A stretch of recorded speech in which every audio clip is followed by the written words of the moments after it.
to learn about the metabolic property of branch chain amino acid. हमें पता there are three branch chain amino acid, valine, leucine और isoleucine.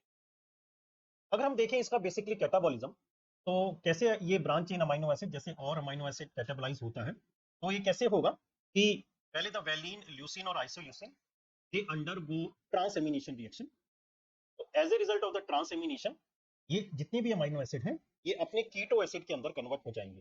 जैसे valine convert into alpha keto isovalerate, leucine convert हो जाएगा alpha कीटो iso कैप्रोरेट और isoleucine convert हो जाएगा alpha keto methyl beta methyl valerate के अंदर.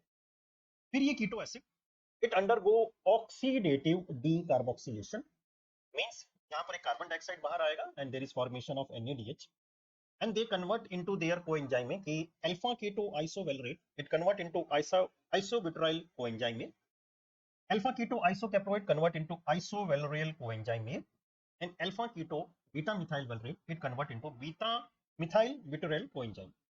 इसके बाद they undergo the FAD dependent dehydrogenation and ultimately they break down and they will give this the product कि पहले वाला जो valine है it give the succinyl coenzyme में, leucine will give acetoacetate and acetoacetyl coenzyme में, while the third one isoleucine it will give acetyl coenzyme में and propanol coenzyme. So these are the common pattern कि कैसे amino acid इसके अंदर कैटाबलाइज है.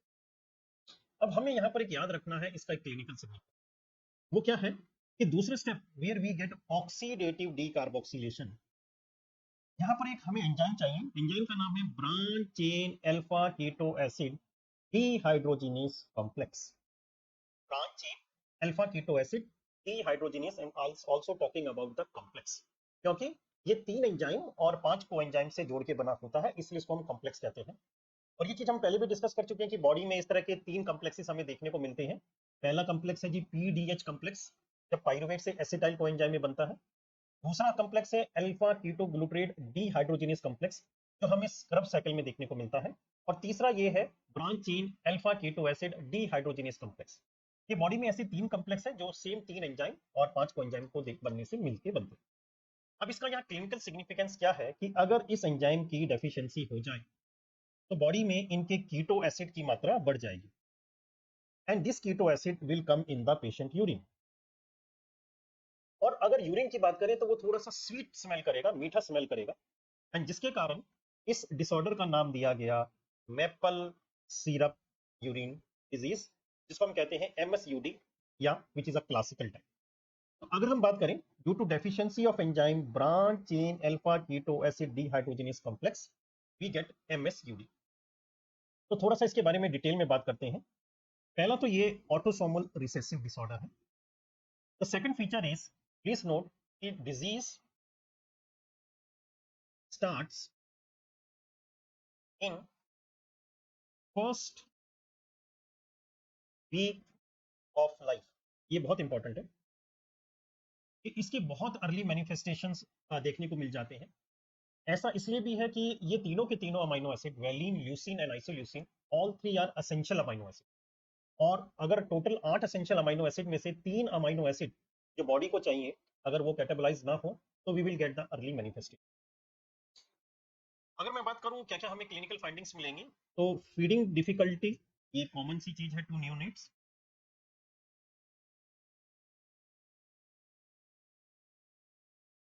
लेकिन इसके अलावा if we talk about the severe manifestation, basically the patient is lethargic, failure to thrive, convulsion, coma and death within the first year of life. मतलब usually the patient can not survive for more than 1 year. बच्चा जो छोटा बच्चा है 1 साल के अंदर ही it result in the death. और इस डिसऑर्डर का नाम MSUD क्यों पड़ा कि अगर हम इस पेशेंट का यूरिन लें और उसको रेफ्रिजरेट करें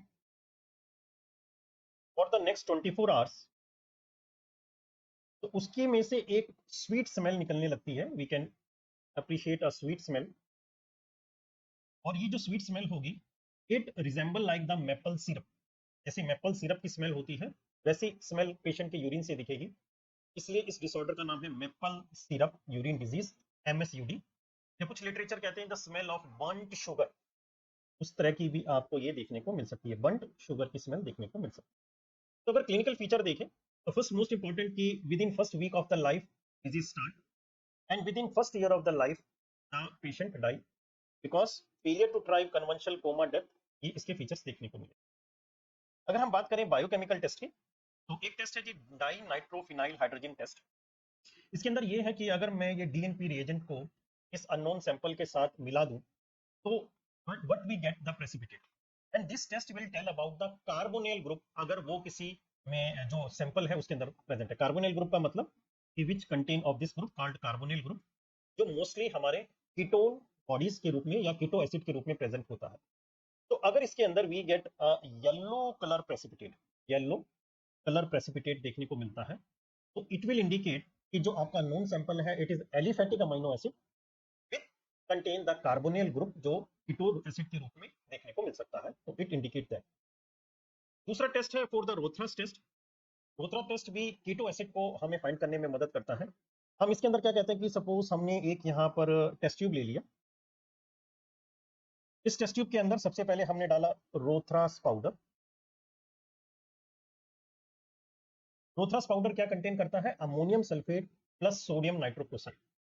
तो ammonium sulphate and sodium nitrochloride जब इसके अंदर आपने डाल दिया, उसके बाद to the unknown sample, sample पहले से ही है, then we add in it the ammonium hydroxide. Ammonium hydroxide थोड़ा लाइट होगा, ये जो पहला सैंपल है उसके ऊपर आ जाएगा। तो अगर हमारे दोनों के जंक्शन पे एक हमें पर्पल कलर का रिंग देखने को मिल जाए, purple colour ring at the both the junction, तो इट इंडिकेट्स कि वहां पर कोई कीटो एसिड प्रेजेंट है, and we way think of कि ब्रांच चेन कीटो एसिड हो सकता है। तो formation of the purple ring हम इस टेस्ट के अंदर देख सकते हैं। तो these are basically two screening test, एक डाइनाइट्रोफिनाइल हाइड्रोजन टेस्ट अगर ये येलो कलर का प्रेसिपिटेट आए, और रोथरास टेस्ट अगर हमें पर्पल रिंग देखने को मिले, तो they both indicate the presence of keto acid. अब बात करें अगर ट्रीटमेंट की, तो ट्रीटमेंट कुछ नहीं, देखिए कि हमें ये तीनों के तीनों अमीनो एसिड क्योंकि एसेंशियल है, बॉडी में नहीं बनते, तो हमें डाइट में तो देने पड़ेंगे, लेकिन अगर हम ज्यादा मात्रा में देंगे तो वो कैटाबोलाइज तो नहीं होने हैं। तो ट्रीटमेंट लिखा है कि restricted intake of branch chain amino acid, कि हमें थोड़ा थोड़ा करके जिसके अंदर ब्रांच चेन अमीनो एसिड है वो देना है।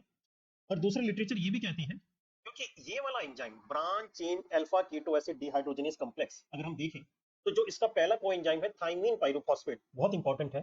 तो अगर हम कुछ सप्लीमेंट डोज दे दें ऑफ थाइमीन की, तो it might increase the activity of branch chain alpha keto acid. मतलब अगर माने कि उस पर्सन में या बच्चे में थोड़ा बहुत कुछ एंजाइम है, 5% या 10% है, तो हम थाइमीन दे के एक उसकी एक्टिविटी को थोड़ा सा बढ़ा सकते हैं, जिससे जो भी हम ये ब्रांच चेन अमीनो एसिड दे रहे हैं वो कैटाबोलाइज हो जाए। तो this is important about the branch chain amino acid, जिसमें हमने basically we have learn in a summary कि if there is deficiency of enzyme branch chain alpha keto acid dehydrogenase complex, so we get a disorder called MSUD। And का important याद रखना कि पहले week of life में शुरू हो जाएगा and first year of life तक ही पेशेंट की डेथ हो जाएगी। Biochemical test dinitrophenyl test yellow colour, Rothera's purple ring, and the treatment is restricted intake of BCCA या सप्लीमेंट डोज ऑफ थायमिन हम दे सकते हैं। तो this is all about your branch chain amino acid.